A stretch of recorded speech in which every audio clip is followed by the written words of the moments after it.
Dia bukan setakat memakan diri.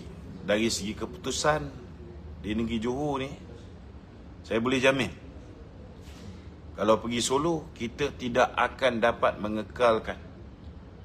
Tambah, no way. Tetapi nak kekalkan 40 kursi yang sedia ada pun tak mungkin dapat berlaku. Kerana kita kena terima hakikat bagaimana setengah-setengah orang Melayu tak boleh terima. Kita kena tahu tau, Malaysia ni, rata-rata rakyat Malaysia ni, boleh kata separuh lah. Kalau tak nak kata ramai, separuh lah. Mereka mempunyai tahap pemikiran politik perkauman yang sempit. Macam mana kita orang Melayu tak boleh terima DAP? Macam tu jugalah masyarakat Cina. Macam gitu juga masyarakat Cina. They are humans. Adakah dengan memberikan yang terbaik untuk negeri Johor, kita merasakan bahawa mereka ini akan beralih arah pada kita? Persoalan dia, kalau Johor saja rosak, tak apa. Tetapi akibat daripada kita mengambil keputusan untuk bergerak solo di Johor, dan sebelum ini kita lihat langkah Jalal di Negeri Sembilan, orang sudah nampak kita bukan sahabat yang setia. Mereka gelar kita sebagai pengkhianat.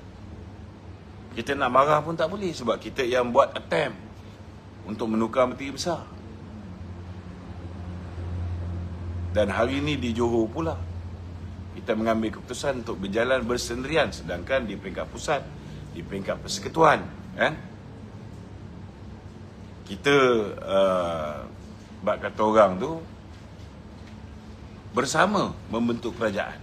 Perdana Menterinya daripada PKR, Pakatan Harapan, dan Timbalan Perdana Menterinya daripada Barisan Nasional. Jadi bila berlaku pertembungan di Johor 3 penjuru, boleh tak kita nak kawal mulut penyokong-penyokong kita? Bila BN naik atas pentas, dia akan bantai Pakatan Harapan. Pakatan Harapan naik atas pentas, dia akan bantai BN. Hancur tak kerajaan persekutuan? Hancur. Bila hancur kerajaan persekutuan, hancur hubungan di antara BN dan PH. Akhirnya di peringkat persekutuan juga, kita akan go solo. Hari ini saya tak nafikan kedudukan BN jauh lebih baik berbanding dengan dulu. Orang dah boleh menilai janji-janji yang lepas yang dibuat oleh musuh-musuh BN tak ditunaikan. Fitnah-fitnah yang dilemparkan ke atas Barisan Nasional, banyak orang dah boleh tengok dengan mata dan sedar.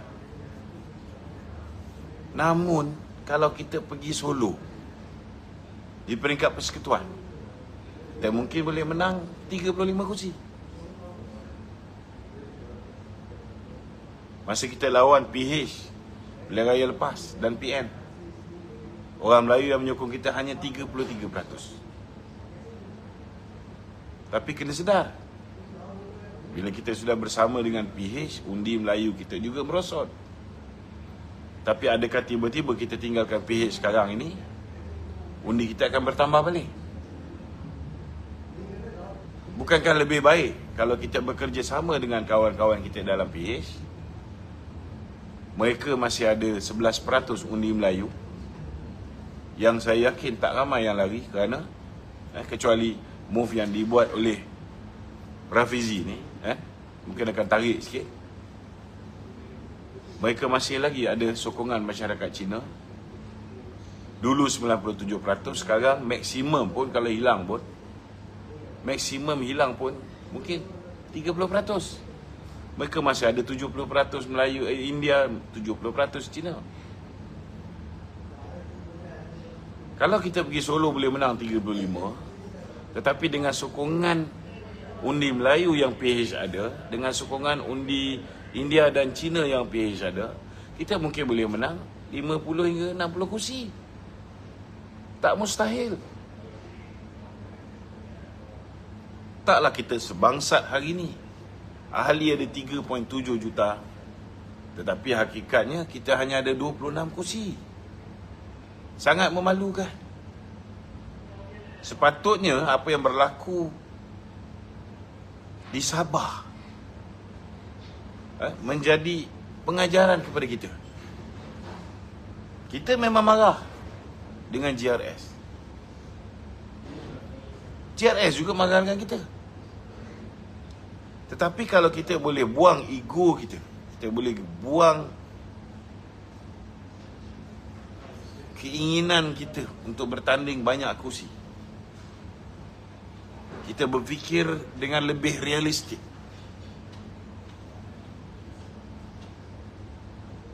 kita cuba telan konsep kongsi kuasa, kita tak akan jadi seperti mana apa yang berlaku di Sabah. Kalau kita berunding cara baik, mungkin kita boleh kekalkan 14 kursi yang kita ada. Tetapi bila kita terlalu gairah nak bertanding banyak kursi, kita bertanding 43, last kali daripada 14, kita tinggal 6 kursi. Hakikatnya di Sabah warisan kerajaan perpaduan. GRS kerajaan perpaduan. UMNO kerajaan perpaduan. PH kerajaan perpaduan. Kalau berpakat ke semua 73 kursi di Sabah, kita akan menang. Ke semua. Saya boleh jamin semua menang. Dan PAS tak akan bertapak di Sabah. 4 bebas tak akan menang di Sabah. Jadi saya merayulah kepada Badan Perhubungan UMNO Negeri Johor.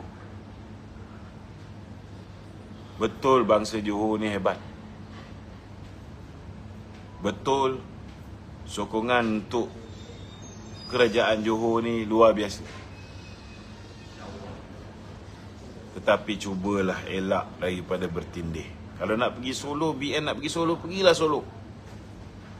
Tetapi agihkanlah kursi tu, supaya kalau boleh kita tidak bertindih dengan rakan-rakan PH di Johor. Setidak-tidaknya di kursi yang mereka tak bertanding, mereka akan sokong kita. Di kursi yang kita tak bertanding, kita akan sokong mereka. Win-win situation. Kita kongsi kuasa. Lepas menang tu nak buat kerajaan macam mana pun bincanglah. Tetapi sekarang ni kita tolonglah selamatkan parti kita. Parti kita ni dah 2 kali dah kalah terus. 2018 akibat daripada perbuatan pemimpin-pemimpin UMNO sendiri. Manusia macam Muhyiddin Yassin yang khianat. Mahathir yang khianat. Akhirnya kita tumbang dan tidak lagi menjadi pemerintah. 2022 akibat daripada kepimpinan UMNO sendiri yang khianat. Bila tidak dicalonkan, mereka meletakkan proksi-proksi mereka menentang kita. Ada yang lompat parti dan menyertai parti lawan, menentang parti kita. Ada yang buat macam-macam, sampai menyumbatkan bekas presiden kita dalam penjara, bekerjasama dengan musuh untuk pastikan tidak ada saingan untuk menjadi Perdana Menteri, dan macam-macam pengkhianatan lain. Saya harap fikirlah panjang-panjang, kerana keputusan kita di Johor akan menjejaskan kedudukan kita di peringkat persekutuan dan akan menjejaskan peluang Barisan Nasional untuk menang lebih banyak kursi sekiranya kita bekerjasama. dengan sahabat-sahabat kita yang lain. Saya tahu ada yang nak bekerjasama dengan PAS. Kalau kita nak bekerjasama dengan PAS, bekerjasama sesama Melayu saja, tanpa bangsa lain, saya cakap terus teranglah, kita akan jadi kuda tunggangan kepada PAS. Lainlah kalau PAS kata demi Islam, demi Melayu, semua kursi 80% ke atas, kita kongsi sama rata dengan UMNO. Sebab bila kerjasama di antara UMNO dan PAS berlaku, saya boleh jamin, memang betul, semua kursi Melayu yang ada Melayu lebih 80% memang semua menang. Tetapi tuan-tuan fikirlah menggunakan otak tuan-tuan yang waras. Adakah PAS akan kongsi kursi-kursi yang mempunyai 80% pengundi Melayu ke atas ni? Contohnya di Kedah, di Terengganu, di Kelantan, di Perlis, yang sudah di tangan mereka, di genggaman mereka. Adakah tuan-tuan fikir mereka akan bagi separuh kepada kita? Kalau mereka boleh buat, hari ini juga saya sokong tuan-tuan. Kita kena terima hakikat hari ini, tak ada sebuah parti politik pun boleh membentuk kerajaan secara bersendirian di peringkat persekutuan. Mungkin di Johor kita boleh menang dengan simple majority. Tetapi kalau mereka keluar fakta, mereka tunjukkan dulu kita menang 40 kursi, sekarang tinggal 20 lebih atau 30. Bukankah itu akan mencalarkan nama baik UMNO di negeri Johor itu sendiri? Saya mohon maaf, maghrib dah sampai. Assalamualaikum warahmatullahi wabarakatuh.